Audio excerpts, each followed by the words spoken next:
Saya punya sebuah pengalaman ketika saya masih menjadi pendamping di Seminari Petrus Claver. Ketika itu saya menjadi prefek disiplin dan studi.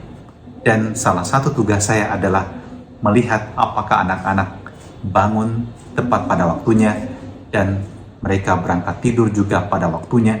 Mereka belajar dengan baik dan benar. Waktu mereka makan, apakah mereka saling peduli satu sama lain. Hal-hal yang sangat sepele dan sederhana. Apakah mereka taat pada peraturan-peraturan? Tapi tahukah Anda bahwa tidak semua anak meskipun tahu bahwa hal ini harus dilakukan atau itu tidak boleh dilakukan, menjalaninya dan melakoninya sesuai dengan apa yang telah ditetapkan. Banyak di antara mereka bukan mencobai Tuhan Allah, tapi mencobai stafnya, mencobai para pastornya. Dan para pastor di seminari biasanya juga harus belajar untuk bersabar, belajar untuk mengendalikan diri ketika juga kesal melihat anak-anak seperti ini yang karena mereka masih sangat remaja, mereka kadang-kadang juga masih mencari dan mencoba menemukan diri mereka sesungguhnya. Dan itulah bagian dari pendampingan. Dan pada suatu ketika saya sangat ingat pengalaman ketika jam 3 sore anak-anak harus bangun dan beropera, artinya mereka bekerja bakti. Ada seorang anak yang saya jumpai di dalam tempat tidur yang ditutupi kelambu, masih tidur di sana dengan masih menggunakan selimutnya. Dia nampak begitu lelap. Dan ketika saya datang, saya coba bangunkan dengan menarik-narik selimutnya. Dia juga tarik-tarik kembali. Saya coba tarik bantal kepalanya. Kan di seminari orang tidak menggunakan bantal guling, hanya bantal kepala. Saya tarik dan dia tarik kembali. Dan kemudian saya katakan padanya, bangun, baru dia bangun. Anda lihat, kerap kali kita mencoba untuk mengingatkan orang, kita mencoba untuk menasihati orang, tapi kadang-kadang kita mengalami resistensi. Dan Yesus juga mengalami hal tersebut ketika berhadapan dengan orang-orang Yahudi.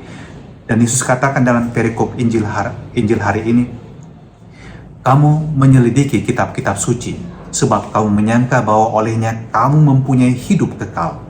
Tetapi walaupun kitab-kitab suci itu memberi kesaksian tentang aku, namun kamu tidak mau datang kepadaku untuk memperoleh hidup tersebut.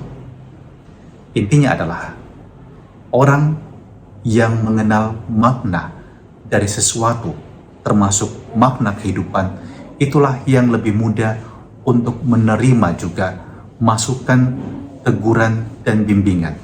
Sebaliknya kalau orang tetap mau berpegang pada keyakinannya, kita akan membutuhkan energi yang lebih besar lagi untuk meyakinkan mereka, untuk kemudian dapat mengarahkan mereka pada sesuatu yang lebih positif. Dan Anda tahu apa yang dibuat oleh Yesus, meskipun orang-orang menolak dia, tidak percaya kepadanya, dia tetap berkarya, dan dia memberikan dirinya untuk semua orang yang percaya kepadanya. Anda mau tahu jika Anda juga mengalami resistensi? Jangan berhenti. Tetap lakukan yang baik. Mungkin dia menolak, tapi ada orang lain yang bisa menerima dan mereka boleh melihat juga buah yang kemudian mereka bisa nikmati ketika mereka melakukan sesuatu yang baik dan benar dalam hidup mereka. Jadi, jangan pernah berhenti menjadi pelaku kebaikan dalam hidup ini. Pun kalau Anda mengalami penolakan, pun kalau orang tidak percaya pada Anda, kalau Anda tetap berpegang pada kebenaran, Anda hidup dalam kebenaran dan melakukan yang benar, percayalah, kebenaran tersebut akan menyatakan dirinya. Dan terimalah berkat Allah yang Maha Kuasa atas diri kita sekalian, dalam nama Bapa dan Putra dan Roh Kudus. Amin.